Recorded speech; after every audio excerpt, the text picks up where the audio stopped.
नमस्कार। क्या प्रधानमंत्री नरेंद्र मोदी दबाव में हैं? ये प्रश्न इसलिए क्योंकि कॉकरोच जनता पार्टी ने कल देर रात जब प्रधानमंत्री का वीडियो आया, उसके बाद उनके वीडियो पर अपनी पहली प्रतिक्रिया में कॉकरोच जनता पार्टी के नेताओं ने यही कहा कि मध्य रात्रि के बाद प्रधानमंत्री का ये वीडियो आना इस बात का प्रतीक है कि प्रधानमंत्री गहरे दबाव में है। अब सवाल उठता है, क्या ये बात सच है कि प्रधानमंत्री दबाव में है? क्या नरेंद्र मोदी झुक गए? ये सवाल हवा में तैर रहा है। हालांकि नरेंद्र मोदी की पर्सनैलिटी ऐसी नहीं है, उनका राजनीतिक व्यक्तित्व ऐसा कतई नहीं कि वो दबाव में आए या किसी प्रेशर के आगे झुक जाएं। लेकिन हाँ, उनके प्रधानमंत्रित्व काल में एक अवसर ऐसा है, किसान आंदोलन वाला, जिसमें पहले सरकार अड़ी और फिर बाद में उसने कदम पीछे खींचे। तब भी दबाव बहुत जब घनीभूत हुआ तो प्रधानमंत्री ने खुद मोर्चा संभाला और वो खुद आए और अचानक से उन्होंने अनाउंस कर दिया कि शायद मेरी तपस्या में कुछ कमी रह गई, मैं ये तीनों विवादित कृषि कानून वापस लेता हूं। और उसके बाद तो किसानों का मनोबल आकाश तक पहुंच गया। वैसे ही कल प्रधानमंत्री ने हस्तक्षेप किया और एक वीडियो जारी किया और उस वीडियो में उन्होंने ये जताने और बताने की कोशिश की कि सारा फोकस उनका छात्रों की भलाई के लिए है। पेपर लीक का मुद्दा कितना बड़ा अहम मुद्दा है, इस बात को वो समझते हैं, जानते हैं, मानते हैं और कठोर से कठोर कानून लाएगी उनकी सरकार। क्या सच में वैसी स्थिति पैदा हो गई थी कल रात को, जिसमें प्रधानमंत्री को लगा कि अगर अब वो खुद मैदान में नहीं उतरते हैं तो फिर चीजें आउट ऑफ कंट्रोल हो जाएंगी, हाथ से निकल जाएंगी?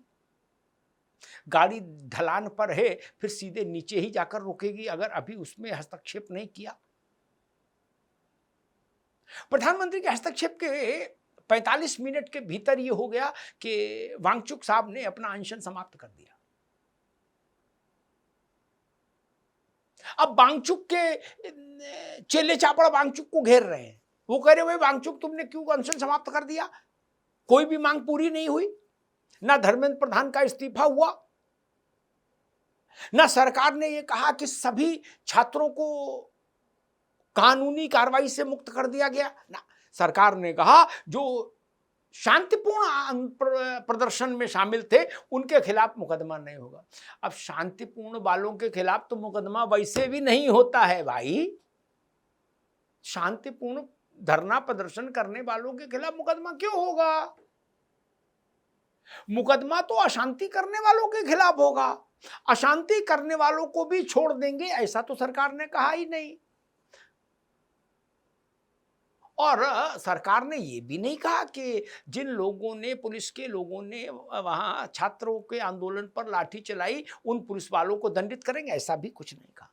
तो अब वांगचुक के चेले वांगचुक को घेर रहे हैं, लेकिन वांगचुक ने तो अपनी चटाई समेट ली, बोले भाई हम तो चले, अब तुम जानो, तुम्हारा काम है। लेकिन सीजेपी मैदान में है। प्रधानमंत्री के हस्तक्षेप और उनके उस वीडियो के बाद कांग्रेस के भी कान खड़े हुए हैं।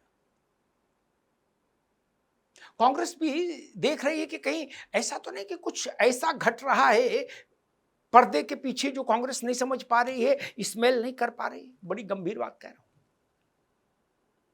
रात में जैसे ही नरेंद्र मोदी का वीडियो आया, कांग्रेस में उस पर चिंतन मंथन हुआ। कांग्रेसियों की भी नींद उड़ी कि क्या मसला है। और उसके वीडियो के 40-45 मिनट बाद ये खबर आ गई कि वांगचुक ने अनशन तोड़ दिया। तब और कांग्रेसियों के एंटीना खड़े हो गए। उनको लगा कि पर्दे के पीछे इतनी बड़ी डील हो गई और हम यहां मोमबत्ती लेके घूमते रहे, मोमबत्ती आंदोलन। तब कांग्रेस को झटका लगा।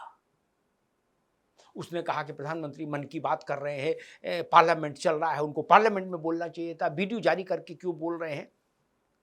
आदि आदि।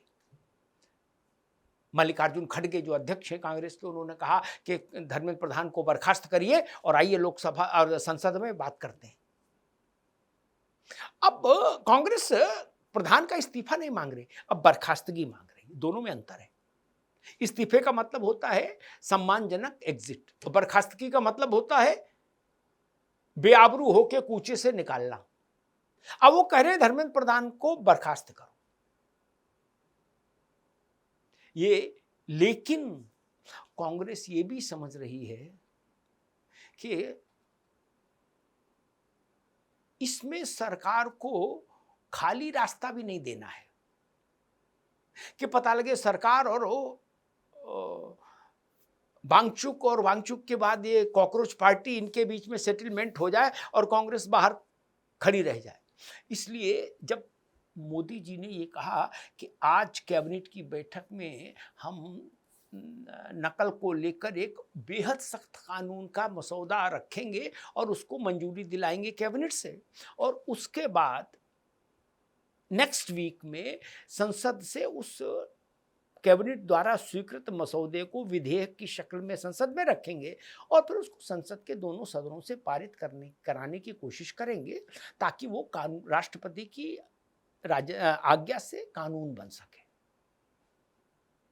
कांग्रेस अभी तक चर्चा से अलग है। लोकसभा राज्यसभा में वो चर्चा, वो कह रही पहले प्रधान को बर्खास्त करो फिर चर्चा करो। लेकिन कांग्रेस के अंदरूनी सूत्रों ने ये इंडिकेशन सुबह ही दे दिया था कि अगर कानून लाएंगे मोदी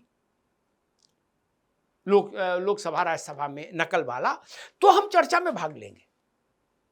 यानी वहां वो सरकार को खाली एक्सप्रेस वे नहीं देना चाहती कांग्रेस। वो चाहती है कि वहां हम भी रहें, अपनी बात कहें, ताकि सनद रहे कि हमने भी कुछ कहा, कुछ किया। क्योंकि अगर कड़ा कानून बना और उसमें कांग्रेस बाहर रही तो फिर सारा श्रेय भाजपा ले जाएगी, कांग्रेस उसमें दखल देगी। लेकिन नीट पेपर लीक वाले मामले में वो चर्चा में शामिल नहीं होगी। उसमें उसकी शर्त रहेगी कि प्रधान को हटाओ तो चर्चा में बात करेंगे। बट नए कानून के लिए कांग्रेस भी तैयार है कि हम उस बहस में शामिल होंगे, उस बहस चर्चा में रहेंगे। अब एक बड़ा सवाल दिल्ली के राजनीतिक गलियारों में गूंज रहा है कि अब जब प्रधानमंत्री आ ही गए हैं मैदान में और कमान उन्होंने अपने हाथ में ले ली है, तब सरकार के लिए और भाजपा के लिए लाजमी हो जाता है कि फिर ये सब विवाद 24 से 48 घंटे में निपट जाना चाहिए। क्योंकि अब प्रधानमंत्री सार्वजनिक अपील कर चुके हैं। अब इसके बाद क्या बचता है? क्या ऐसा होगा या प्रधानमंत्री ने ये अपील इसलिए की ताकि जो देश भर में भाजपा के जनाधार में जो सुगबुगाहट है, भाजपा के वोटर्स में, सिंपैथाइजर्स में, भाजपा के समर्थकों के भीतर जो अकुलाहट थी इस विषय को लेकर, छात्रों के भविष्य को लेकर जो चिंताएं उठ रही थी, उसमें भाजपा का वोटर भी शामिल है। क्या उन सबको थामे रखने के लिए, उनका मनोबल बनाए रखने के लिए, उनका भरोसा बनाए रखने के लिए प्रधानमंत्री ने ये वीडियो जारी किया और खुद उतरे मैदान में? सवाल है बड़ा है। लेकिन जो भी मानिए, सरकार पर दबाव था, ये बात सच है। प्रधानमंत्री उसी दबाव को हटाने के लिए मैदान में उतरे हैं। अब ये बात बिल्कुल ठीक है कि इतना देर से पहल क्यों? ये पहल पहले होती तो शायद भाजपा को नुकसान कम होता। धन्यवाद।